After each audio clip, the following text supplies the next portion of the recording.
the most handsome man on the planet, Tony Vitello, took to the podium today to start the beginning of season press conference. I'm going to hit some high points, talk about what he discussed today, and hit it all after this intro.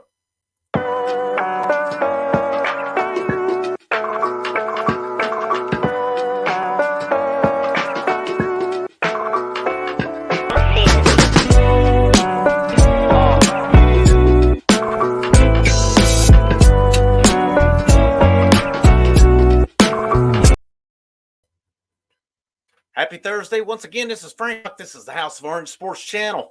Thank you for tuning in with me. Hopefully, just a few minutes ago, I released a Tennessee Vanderbilt preview for Saturday night basketball.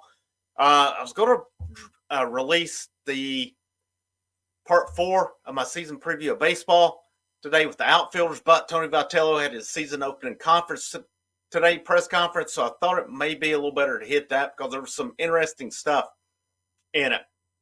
And so the outfielders, I'll release that preview tomorrow as well. But as always, thank you for the support. Thank you for liking it, sharing it, subscribing. At this point, I ask you to do the same if you like what I'm bringing to you. So let's get right into it. So Vitello met with the media this morning, and I guess this is kind of officially the kickoff to the 2024 season. And I made about 10 bullet points here. I don't know I'm going to hit that. I'm hoping to get this done in about 10 minutes. So I'm going to kind of hit some things. We'll start with an interesting one. I'm going to end with an interesting one as well, and then we'll have some filler in between. But the one thing, and I started when I look at the transcript of his promo, the one thing that stood out to me, and I'll get some quotes on it. They talked about team chemistry and where the team chemistry is heading into the season. The two topics that stood out to me was team chemistry and then about Zane Denton. And I've kind of alluded to that in my preview about the infielders, but go a little more into detail on that. So talked about team chemistry. He started out, he said, every team's got their own story, and this one is yet to even. You know, the pages get longer. The words become more important when the actual season starts, but the build-up so far it's been great. And I shouldn't say that, but I'm just being honest. And Tony, he kind of gets off track, and some of his examples are pretty funny. But he talked about a Rubik's cube, and he said, "How do we kind of come together as a group, start pulling?" But he said it'd be more just what's the right recipe, who belongs where, and that's going to play into some positions I talk about here. And are guys willing to put their personal wants and their ego aside a little bit to fulfill this role? And I think that may have went toward last year. Now, a couple dynamics he dealt with last year he did in this. You basically had to replace 8 hitters in your lineup last year. The only returning hitter was Jared Dickey. Of course, you used Christian Moore and Blake Burke some at DH, but Dickey, Moore, Burke all kind of split one position 2 years ago. So now this year you have Burke, you have Moore coming back. You have Hunter Ensley coming back. And then you bring in, like your Billy Amick. You have Dreiling. You have Kavaris Tears, which is our guys I'll talk about in my outfielders preview. So there's not as much to replace this year.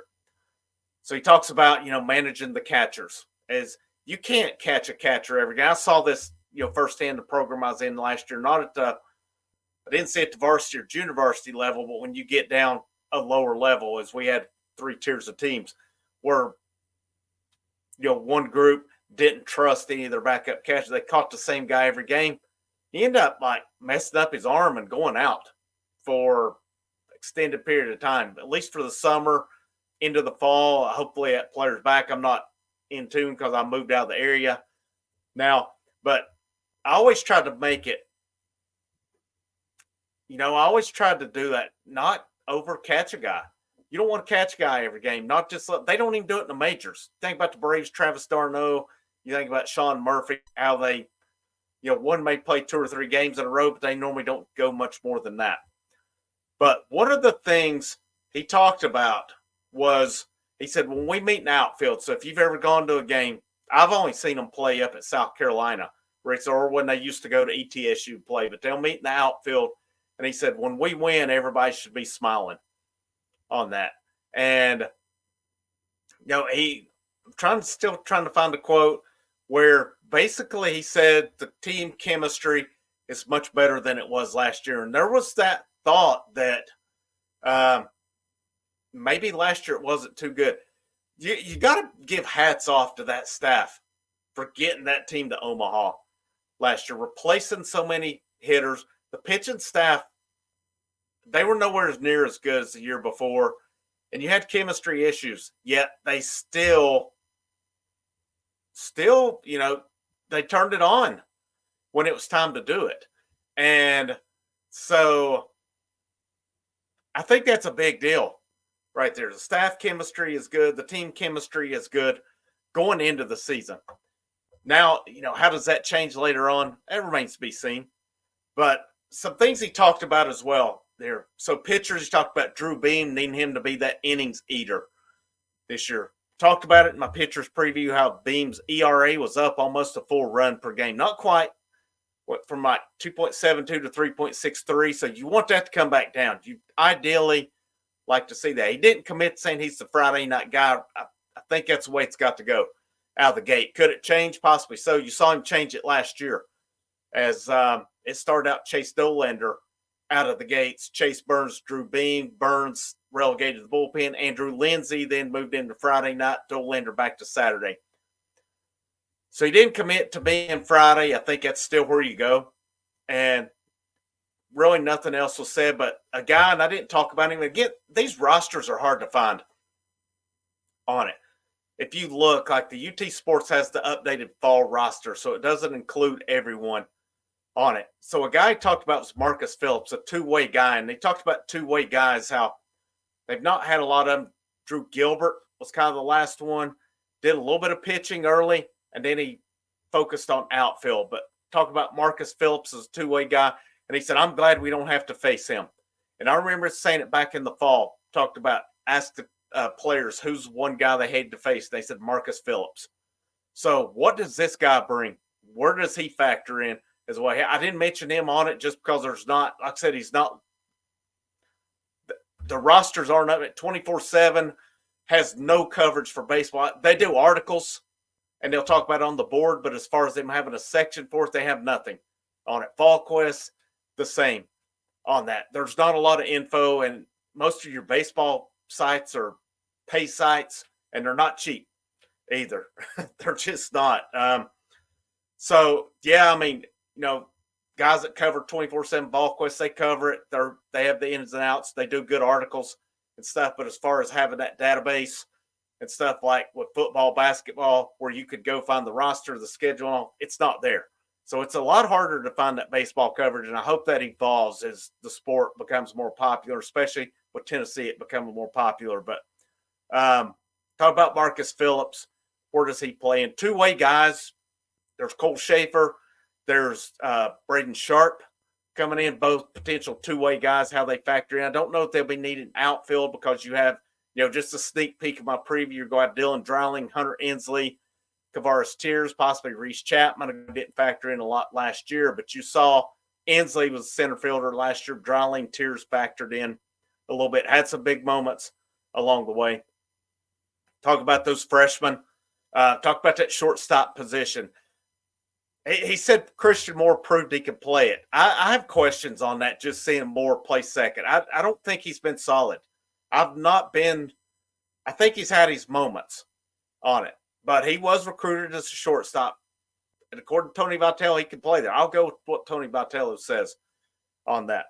But like I said, my infielders preview, and Tony Vitello backed it up in his press conference. He said, according to what coaches and players said, Ariel Antigua is the guy. It's his job to lose. Well, if he does lose it, who's there? You possibly go to Christian Moore. You have some JUCO guys coming in.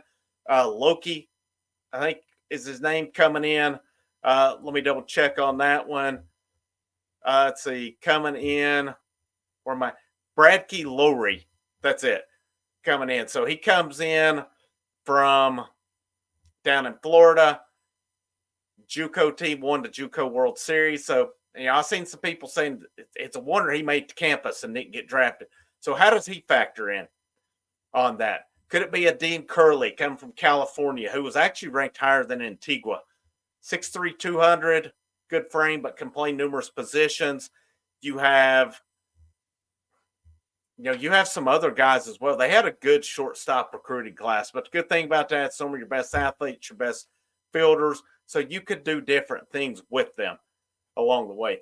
Kind of looking at it as well, if I look at, I don't know, going here, well, so at your two-way players, some of your freshman pitchers. So the guy I mentioned lots, Matthew Dallas, and they asked about what he thinks the potential is. And he said, these guys down the line, he really likes it. They have a lot of potential to make an impact in that program. Of course, he was asked about Todd Helton. Todd Helton, first Tennessee Vol baseball to be inducted into the Hall of Fame, Major League Baseball Hall of Fame. Only the second SEC guy behind Frank Thomas. Thought that was an interesting fact that was mentioned, because you would think the SEC and how good it is that there would be more than that. But apparently Frank Thomas, Todd Helton's are only two SEC guys. I think that's really interesting. There's been some good players come through in Knoxville and, of course, other programs as well. And I'll talk more about that on the VFL review on Sunday. Talked about team chemistry, which I thought was big. If that team chemistry's hitting on it, and who knows? There's a lot of questions, but there's a lot of answers on this team. You got your knowns with Blake Burke. I think Blake Burke's going to have a much better year. He had a good year last year, but in conference struggled a little more. Feel pretty confident in that outfield, which I'll talk about more tomorrow. Christian Moore, I really like the Billy Amick pickup, and then it brought me to catchers. Tony Vitello really likes this unit, and he said it's going to be hard to keep Cannon Peebles out lineup. Said he's got some Drew Gilbert in him. So this is a guy full of piss and vinegar, and that's the kind of guys I like on my team. I don't like a guy that accepts losing.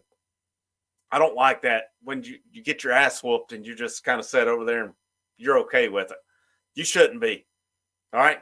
Winning's not the be-all, end-all, but you get to this level in college, high school, JV, freshman, how you go, it's one thing. It's more about the development process to an extent. You get in college, I want dogs on there that want to win. And that's what it sounds like Cannon Peebles coming in. Of course, he transferred because he wants to catch. First team All-American at North Carolina State preseason. So Peebles was behind him. Not sure how much time he got there. But he also mentioned Dalton Bargo transferred in from Missouri, how he could factor in. And he's more of a utility guy. He could DH, he could play first, he could play a little bit outfield. And Vitello liked it with him, said because he's adjusted now, and he's a guy who's played in this conference. So he adds to it. And of course, you got to factor in Cal Stark. Cal Stark became the main catcher last year due to his defense. Hit 180 and stuff, but they liked his defense. And I think you'll still see him get some games this year. Maybe midweek, maybe you move Peebles to DH along the way. But you're not going to catch Peebles 56 games. Okay, he's going to be gassed and done come postseason. If so, you'll see Stark get some games. Maybe on the weekends you see it some that they, depending on the matchup, they work him or Bargo. Possibly, maybe see Charlie Taylor a little bit. He's still around. And, we talked about Stone Lawless. This is a guy who has a lot of potential coming in. His scouting reports was everything's plus skills coming in. And I think it was like an arm shoulder injury that prevented him from getting drafted. So they're excited about him. He will redshirt, I think, more than likely just due to the depth in front of him. But, and the last thing, can't forget it, Zane Denton. That's been a hot topic. He said he was coming back in the fall, but Vitello talked about it today. Based on what I'm reading and seeing, I wouldn't expect him to be a part of the team this year. And he said he's at a good place. He's going to class. He's doing his things. For me, reading between the lines, I think it's a case of, the guy I think he had his heart set on going pro after last year. It didn't work out, and maybe he's just not feeling it with that. I think that could be, I think that can be a downer to some guys at some point where they're ready to give it. But who knows? Maybe he gets the blood flowing. Maybe he comes back at some point. But I think based on what we're reading right now, I would not expect Zane Denton part of the team. Hopefully he is. But, that's where we're at right now. But like I said, lots coming. Outfield preview tomorrow. Vandy recap for basketball coming Saturday. VFL review Sunday. Thank you guys as always for tuning in. Make sure you like, subscribe, share it out. I appreciate the feedback. Appreciate all your support. This is Frank Rock. This is the House of Orange Sports Channel. Enjoy your Thursday. Have a good Friday, and go Vols.